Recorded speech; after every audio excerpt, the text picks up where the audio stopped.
BRS MLA Sanjay Congress లో చేరికపై MLC Jeevan Reddy తీవ్ర అసంతృప్తితో ఉన్నారు. జీవన్ రెడ్డిని బుజ్జగించేందుకు రంగంలోకి దిగారు మంత్రి శ్రీధర్ బాబు. కాసేపట్లో జగిత్యాలలోని జీవన్ రెడ్డి ఇంటికి వెళ్లనున్నారు. ఇప్పటికే జీవన్ రెడ్డి నివాసానికి వెళ్లి చర్చలు జరిపారు ప్రభుత్వ విప్లు ఆది శ్రీనివాస్ లక్ష్మణ్.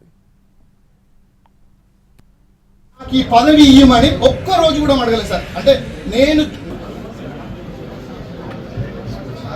పెద్ద రాజకీయ జీవితంలో ఏ రోజు సార్ కూడా ఏనాడు కూడా పదవుల కోసం ప్రాగ్లాండం కాదు, కానీ మర్యాద కోసం 3-4 పొలాలలో ఉన్న మధ్యలో ఉన్నాయి సార్. మీకు కొంచెం డీగా సాయం కూడా సార్ కావాలి సార్, మాకు పని కావాలి.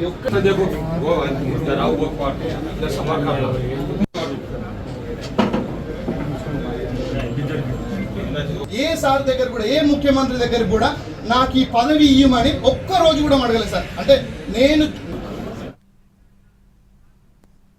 బీఆర్ఎస్ ఎమ్మెల్యే సంజయ్ కాంగ్రెస్ లో చేరడంతో ఎమ్మెల్సీ జీవన్ రెడ్డి తీవ్ర అసంతృప్తితో ఉన్నారు. జీవన్ రెడ్డిని బుజ్జగించేందుకు రంగంలోకి దిగారు మంత్రి శ్రీధర్ బాబు. మరి కాసేపట్లోనే జగిత్యాలలోని జీవన్ రెడ్డి ఇంటికి వెళ్లబోతున్నట్టుగా తెలుస్తోంది. దీనికి సంబంధించి పూర్తి అప్డేట్ మా ప్రతినిధి భాస్కర్ అందిస్తారు. భాస్కర్. నళిని, నిన్న జరిగిన పరిణామాలు జగిత్యాల కాంగ్రెస్ లో ఒక కలకలాన్ని రేపాయని చెప్పవచ్చు.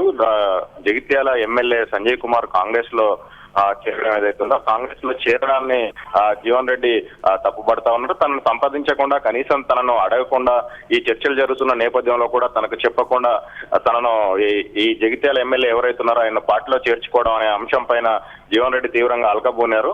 ఈ రోజు ఉదయం నుంచి కార్యకర్తలతో సమావేశమయ్యారు. అయితే దీన్ని గమనించిన కాంగ్రెస్ అధిష్టానం కావచ్చు, మంత్రులు కావచ్చు, పొద్దుటి నుంచి జీవన్ రెడ్డికి ఫోన్లలో రాయబారాలు అనేది నడుపుతా ఉన్నారు. ఫోన్లలో బుజ్జగింపు ప్రయత్నాలు చేస్తున్నారు. రాష్ట్ర కాంగ్రెస్ వ్యవహారాల ఇన్ఛార్జి దీపాదాస్ మున్షి కూడా స్వయంగా జీవన్ రెడ్డితో మాట్లాడినట్టు తెలుస్తా ఉన్నది. జీవన్ రెడ్డి ఒకంత తీవ్ర స్థాయిలోనే వారికి సమాధానం ఇచ్చినట్టయితే తెలుస్తుంది. 40 ఏళ్ల రాజకీయ జీవితంలో నేను కాంగ్రెస్ పార్టీని పట్టుకొని ఉన్నాను. కాంగ్రెస్ పార్టీని వీడకుండా, కాంగ్రెస్ జెండా దించకుండా నేను కాంగ్రెస్ లోనే కొనసాగాను. పార్టీని రక్షించాను, పార్టీ కోసం అనేక త్యాగాలు చేశాను.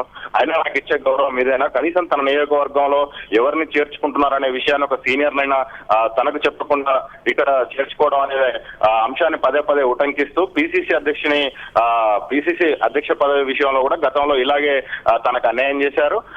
మిగిలిన అన్ని సందర్భాల్లో పదవుల విషయంలో కావచ్చు, ఎప్పుడు అన్యాయం చేసినా కూడా నేను క్రమశిక్షణ కలిగిన కాంగ్రెస్ పార్టీ కార్యకర్తగా, కాంగ్రెస్ పార్టీ నాయకునిగా 40 ఏళ్ల నుంచి కొనసాగుతున్నాను.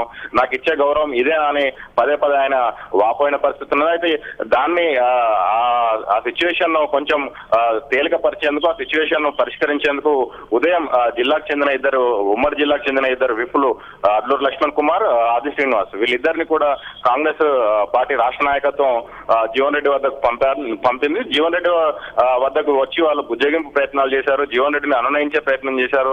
జరిగిన సిచ్యువేషన్ ను వివరించే ప్రయత్నం చేశారు. మంత్రులు కూడా ఫోన్ లో ఇదే విషయాన్ని అసలు ఎందుకు చేర్చుకోవాల్సి వచ్చిందనే అంశం పైన ఆయనకు ఆ నేపథ్యాన్ని గానీ, ఆ సందర్భాన్ని గానీ వివరించే ప్రయత్నం చేసినప్పటికీ ఆయన ససేమిరా వినకపోయిన పరిస్థితి అయితే ఉంది. అయితే విప్పులు ఇద్దరు కూడా జీవన్ రెడ్డికి శిష్యులు కావడం, వాళ్ళ స్థాయిలో అతను కనీసం వారిని ఖాతరు చేయని పరిస్థితి అయితే ఉంది. అయితే ఈ నేపథ్యంలోనే ఈ సిచ్యువేషన్ వెంటనే ఆ సమస్యను సద్దుమణిగించేందుకే కాంగ్రెస్ రాష్ట్ర నాయకత్వం ట్రబుల్ షూటర్ గా పేరున్న ఐటీ శాఖ మంత్రి శ్రీధర్ బాబు రంగంలోకి దింపింది. శ్రీధర్ బాబు కొద్దిసేపటి క్రితం జగిత్యాలకు చేరుకున్నాడు. మరికొద్దిసేపట్లో జీవన్ రెడ్డిని కలిసి సిచ్యువేషన్ అంతా వివరించి ఆయన బుజ్జగించి ఆయన భవిష్యత్తుకు గానీ, ఆయన రాజకీయ కెరీర్ విషయంలో గానీ ఆయన ఏం చెప్పబోతున్నారు, పార్టీ ఏం చెప్పింది ఏంటి అనేది ఒక ఆసక్తి అయితే నెలకొన్నది. ఈ నేపథ్యంలోనే జీవన్ రెడ్డి కూడా సాయంత్రం 6 వరకు ఆగండి అని చెప్పి కార్యకర్తలకు కూడా, అంటే ఆగ్రహంతో ఉన్న కార్యకర్తలకు కూడా సాయంత్రం 6 వరకు ఆగండి అని చెప్పేసి మధ్యాహ్నం చెప్పిన పరిస్థితి అయితే ఉన్నది. అయితే సాయంత్రం 6 గంటలకు ఆగండి అనే చెప్పిన నేపథ్యంలోనే సోషల్ మీడియాలో కొన్ని వార్తలు అయితే చక్కర్లు కొట్టాయి.